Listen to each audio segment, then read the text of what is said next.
Picture this. You're doom scrolling on Instagram and you come across one of those educational videos that shares a stat about how 31% of the world's population is Christian. You'll get two reactions from the Christian community. One, the optimistic Christian will look at that and be like, wow, a third of the world's population believes that Jesus died and rose 3 days later. The pessimistic Christian will think, wow, two-thirds of the world's population doesn't believe that Jesus is Lord. Now tell me, who's more productive in this instance?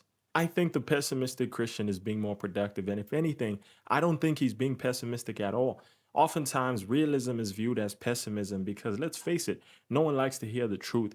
But being overly optimistic can be just as bad as being pessimistic. And let me give you an example. Let's say I had a friend who was going through a midlife crisis and he found that his only solution to his problems was to do Fent. Do you expect me to react like, wow, dude, I know you're going through a lot right now, but sometimes I guess the only solution to your problems is to do a drug that's responsible for 200 daily deaths in America. It may not make sense on paper, man, but it's all about perspective, man. And I trust that you have the right perspective. I don't know your life, so I'm not going to judge you, bro. No, he's going to do Fent and is probably going to die. He is going to die.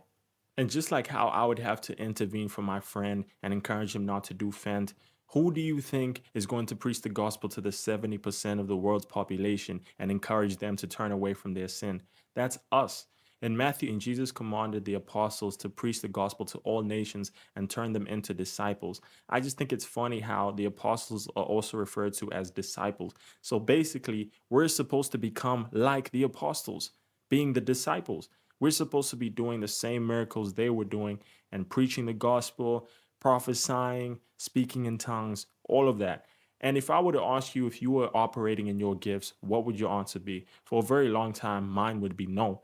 In fact, I'm making these videos right now so I can have accountability partners in you guys. So hopefully, I'll stay consistent, spreading the gospel in any way that I can, whether it's through my music, through these videos, through walking up to people, whatever God calls me to do. I hope you guys pray for me to do that. I will be praying for y'all as well. And we have to understand that the Bible uses a lot of figures of speech, especially hyperbole. For instance, it tells us to flee from sexual immorality. Now, obviously, it doesn't mean we should put on our trainers and run a whole marathon, but rather do everything we can to avoid it. Because unlike other sins, if we commit sexual immorality, we're sinning against our own body. And in Matthew chapter 16, verse 15, Jesus tells his disciples to preach the gospel to the whole creation. Now, that either means we should preach to windows, curtains, and fridges, or as many people as we can. And I'm going with the latter. Whether you're introverted or extroverted, it doesn't matter. There's so many different ways you can spread the gospel, especially now in this internet age. Some of y'all have a huge social media presence, and that could be used to glorify God. So, my question is, are you using your social media presence to glorify God?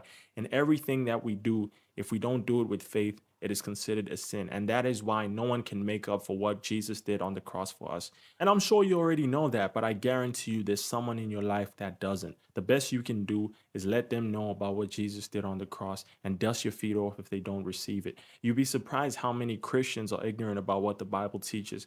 I remember this one time I was in grade 11, and as much as I was living in the world, I was somewhat knowledgeable about what the Bible teaches. I was arguing with this guy about premarital sex. I was telling him it's a sin, and he doesn't believe it's in the Bible. I'm sure he does now, but the point is to be that old and not know what the Bible teaches, that is surface level Christianity, and he didn't know it.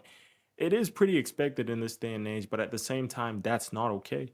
The best thing we can do is be the light of the world, shine that light so that people can see our good works and honor the Father. If not, we might as well sell Adidas while wearing Nike. Because one thing that chases a lot of non Christians away from Christianity is hypocrisy. How do you expect someone to believe in something when you don't even follow the essence of what it teaches? I mean, there is a reason why the Bible discourages some of us from becoming teachers. But I can only hope that those of you watching this video don't fall into that category. We can become so many things: evangelists, apologists, and some of y'all may have speech impediments, low self esteem, and social anxiety. But a lot of God's people weren't perfect. Moses had a speech impediment, and God still used him mightily. So I'm pretty sure the same can happen with you. And some of you guys may feel like one day you're going to get cornered. Some intelligent atheist or agnostic is going to present a question that you can't answer. That may or may not happen. But one thing I'll tell you is that when you are evangelizing, it's not you who's speaking, it is the Holy Spirit within you. So obviously, yes, you contribute to a certain extent, but sometimes you're going to say things that you think to yourself, wow, how the heck did I come up with that?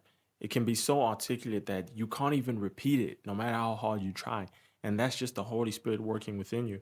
I'll tell you this, John chapter 3, verse 1 is not for the average Christian. It's for those that actively prepare themselves for these types of encounters. Because First Peter chapter 3, verse 15 states, but in your hearts, honor Christ the Lord as holy, always being prepared to make a defense to anyone who asks for a reason for the hope that is in you, yet do it with gentleness and respect.